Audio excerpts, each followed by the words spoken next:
සුබ දවසක් පුතාලා මගේ කලින් වීඩියෝ එක බලන්න ඇති. ඒ වීඩියෝ එකේදී පුතේ මම සම්පූර්ණයෙන්ම කරලා ඇත්තේ හිරගනා හෝඩිය ඉගෙන ගන්නේ කොහොමද කියලානේ. එතකොට ඒ අකුරු හැම දෙයක්ම පාඩම් කරලා නේද අපි හිරගනා හෝඩිය ලියනකොට අවශ්‍ය කරන තවත් දේවල් ඉගෙන ගත්තා නේද? ලෝන් වවර්ස් තියනනේ ඒවා අපි ඉගෙන ගත්තානේ. ඒ හැම දෙයක්ම පාඩම් කරගෙන අද මම මේ වීඩියෝ එකෙන් කරන්නේ පුතේ ඔයාලට හිරගනා හෝඩිය කියවන්න සහ ලියන්න හොඳටම පුරුදු වෙන්න ඕනි නේද? ඔන්න පුතේ අපි ඒකට පුහුණු වීම තමයි මේ වීඩියෝ එකේදී කරන්නේ. එතකොට පුතේ මේ අමතර පාඩමත් මම ඔහයෝ ගොසයිමස් කියන පාඩමටම එකතු කරනවා පුතේ JFT සිලබස් එකට අමතරව නේද? බලන්න පුතේ මේකේ කකිමාෂෝ කියලා තියෙනවානේ. මේක පින්තූර සටහන් එක තියෙනවා පුතේ වචනවල තේරුම ඔයාලට අඳුර ගන්න පුළුවන්. මේකේ අපි රෝමජී වලින් ලියලා තියෙනවා පුතේ. එතකොට රෝමජී වලින් ලියලා තියෙන එක පුතාලට පුළුවන් හිරගනා වලින් ලියලා ඊට පස්සේ ඒක හරිද වැරදිද කියලා බලන්න පුළුවන් නේද? මෙහෙම දිගටම මේකේ පුතේ අපි අර ඉගෙනගත්තු නීති රීති හැම දෙයක්ම අදාළව තියෙන වචන තමයි තියෙන්නේ නේ. එතකොට ඔයාලා මේ වචන ටික ලියලා ඉවර වෙනකොට පුතාලට පුළුවන් වෙනවා හිරගනා හෝඩිය හොඳට කියවන්න සහ ලියන්න නේ. අපි ලියලා බලමු.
පුතාලා වචන ටික ලියන්න ඇති. ලියලා හරි වැරදි බලන්න ඇති පුතේ.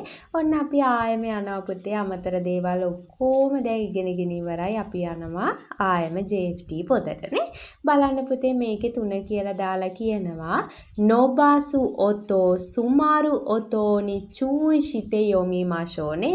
නොබාසු ඔතෝ කියලා කියන්නේ පුතේ අර ඇදෙන අකුරු තියෙනවනේ අන්න ඒවා නේද? සුමාරු ඔතෝ කියලා කියන්නේ අර මේ හැංගිලා තියෙන වචන තියෙනවනේ නේද? තනි අකුරකින් තියෙන්නේ නේ. අන්න ඒ වගේ වචන වලින් පරිස්සම් වෙලා කියවමු කියලායි කියන්නේ නේද? බලන්න පුතේ ඉස්සෙල්ලාම අපි කතා කරන්නේ නොබාසු ඔතෝ නේද? ලෝන් වවර්ස් ගැන නේද? දිගට ඇදෙන අකුරු සහිත වචන ගැනයි කතා කරන්නේ නේ. ඉස්සෙල්ලාම පුතේ මෙතන වචන 7ක් තියෙනවා. අපි ඒක ඉස්සෙල්ලාම අහලා ඉමු. 1、おばあさん、 2、おじいさん、 3、数字、 4、時計、 5、お姉さん、 6、飛行機、 7、氷、 පුතාලා කියවෙන විදිහ අහන්න ඇති පුතේ. බලන්න පළවෙනි එක නේද? ඔබාසාන් කියලානේ. ඔබාසාන් කියන්නේ ආච්චි. ඔජීසාන්නේ 100ට කියනවා. ස්වූජිනේ ඉලක්කම් වලට කියනවා. තොකේ. එහෙම නැත්නම් අපි තොකේ කියලාත් කියනවානේ ඔරලෝසුව. ඔනේසාන් අක්කට කියනවා. හිකෝකි නේද? ප්ලේන් එකට කියනවා. කෝරිනේ අයිස් වලට කියනවා. බලන්න පුතේ මේ පහළ චූටි විස්තරයක් කියලා තියෙනවා. ඒතෝ නොබාසු ඔතෝවා ඊ ඕ සුකෙතේ අරවාසු තොකිතෝ ඒ ඕ සුකෙතේ අරවාසු තොකිගා අරිමාස. මෙන්න පුතේ කියලා තියෙනවා නේද? අපි ඉගෙන ගත්ත නේද කලින් වීඩියෝ එකේදීනේ ඒ කියලා ඇදෙන සවුන්ඩ් එකේ එනකොට පුතේ අපි ඒ කියන එක ඒ අකුරෙන් දාන අවස්ථාවලුත් තියෙනවා ඊ අකුරෙන් දාන අවස්ථාවලුත් තියෙනවා කියලා කියනවානේ. ඊ අකුරෙන් දාන අවස්ථාවක් තමයි පුතේ ඔය තොකේ කියලා ඇදෙන්නේ කේ ඒ සවුන්ඩ් එකේ නේ. එතකොට ඊ යන්න දාලා තියෙනවානේ. ඔය ඔනේසාන් කියන්නේ නේද? එයත් අපිට ඔනේ යන්න දාලා ලියන්න පුළුවන් ඔය රතු පාට අකුරෙන් තියෙන එයන්නනේ නේද? අන්නේ අවස්ථාවේදී ඔය වගේ ඔනේසාන් වගේ ඒවා ඒ අකුරෙන් ලියලා තියෙනවා කියලා කියනවානේ. ලියන අවස්ථාවල් තියෙනවා කියලා කියනවා. ආයෙත් පුතේ ඊගාවට කියනවා ඕතෝ නොබාසු ඔතෝවා ඌ ඕ සුකෙතේ අරවාසු තොකිතෝ ඕ සුකෙතේ අරවාසු තොකිගාරිමාස නේද? ඕ සවුන්ඩ් එකෙන් එන වචන පුතේ සමහර අවස්ථාවලදී ගොඩාක් වෙලාවදී ඌ කියන එක තමයි තියෙන්නේ. හැබැයි සමහර අවස්ථාවලදී ඕ කියන සවුන්ඩ් එකක් තියෙනවා කියලා කියනවා නේද? මේකේ උදාහරණ තමයි 6 සහ 7 තියෙන්නේ නේද? හිකෝකිනේ කෝ කියනකොට උයන්නෙන් ඇදිලා තියෙන්නේ නේද? හැබැයි පුතේ කෝරිනේ ඒකත් උයන්නෙන් අදින්න පුළුවන්. හැබැයි ඔයන්නෙන් තමයි ඇදිලා තියෙන්නේ. සමහර වචන ඒ විදිහටත් තියෙනවා කියලා කියනවා නේද? ඊට පස්සේ පුතේ බලන්න ඊගාව තව කොටසක් තියෙනවා. ඒ තමයි සුමාරු ඔතෝ නේද? සුමාරු ඔතෝ කියලා කියන්නේ අර හැංගිලා තියෙන වචන තමයි මේ කතා කරන්නේ නේ. බලන්න පුතේ මේ වචන වල කියවෙන විදිහ අපි චුට්ටක් අහලා ඉමු. 1、切符、 2、あさって、 3、楽器、 4、雑誌、 අහන්න ඇති පුතේ. බලන්න පළවෙනි එක නේද? කිප්පු. කිප්පු කියන්නේ ටිකට් වලටනේ. උප්පු කියලානේ. පොඩ්ඩක් අර හැංගිච්ච අකුරක් තියෙනවා. උප්පු කියලානේ. උප් කියන එක නේද? අසත්තේ උත් කියන එක නේද? අසත්තේ කියන්නේ හෙට නෙමෙයි අනිද්දානේ. ගක්කි. ගක්කි කියන්නේ සංගීත භාණ්ඩ. සාෂ්චිනේ. සාෂ්චි කියලා කියන්නේ මැගසින් එකට නේද? බලන්න පුතේ ඊට පස්සේ හතරවෙනි එකේ කියනවා හිරගනානෝ කොතොබාෝ යොමිමාෂෝ. මේ හිරගනා වලින් තියෙන වචන කියවමු කියලායි කියන්නේ නේද? ඔන්න දැන් තනියම කියවන්න බලන්න ඕනේ නේ. වචන අකුරු එකතු කරලා දැන් ඉගෙනගෙන තියෙන්නේ කියවන්න පුරුදු වෙන්න ඕනේ නේ. එක තමයි පුතේ ඔහායෝ ගොසායිමාස නේ. සුබ උදෑසනක් කියලා කියනවනේ. ජාමතා. හරි එහෙනම් ආයෙමත් කියන අදහසනේ. ඔයාසුමිනාසයි නේද? ඔයාසුමිනාසයි සුබ රාත්‍රියක් කියලා කියනවනේ. ස්ත්‍රේෂිමාස excuse me කියලා කියනවානේ.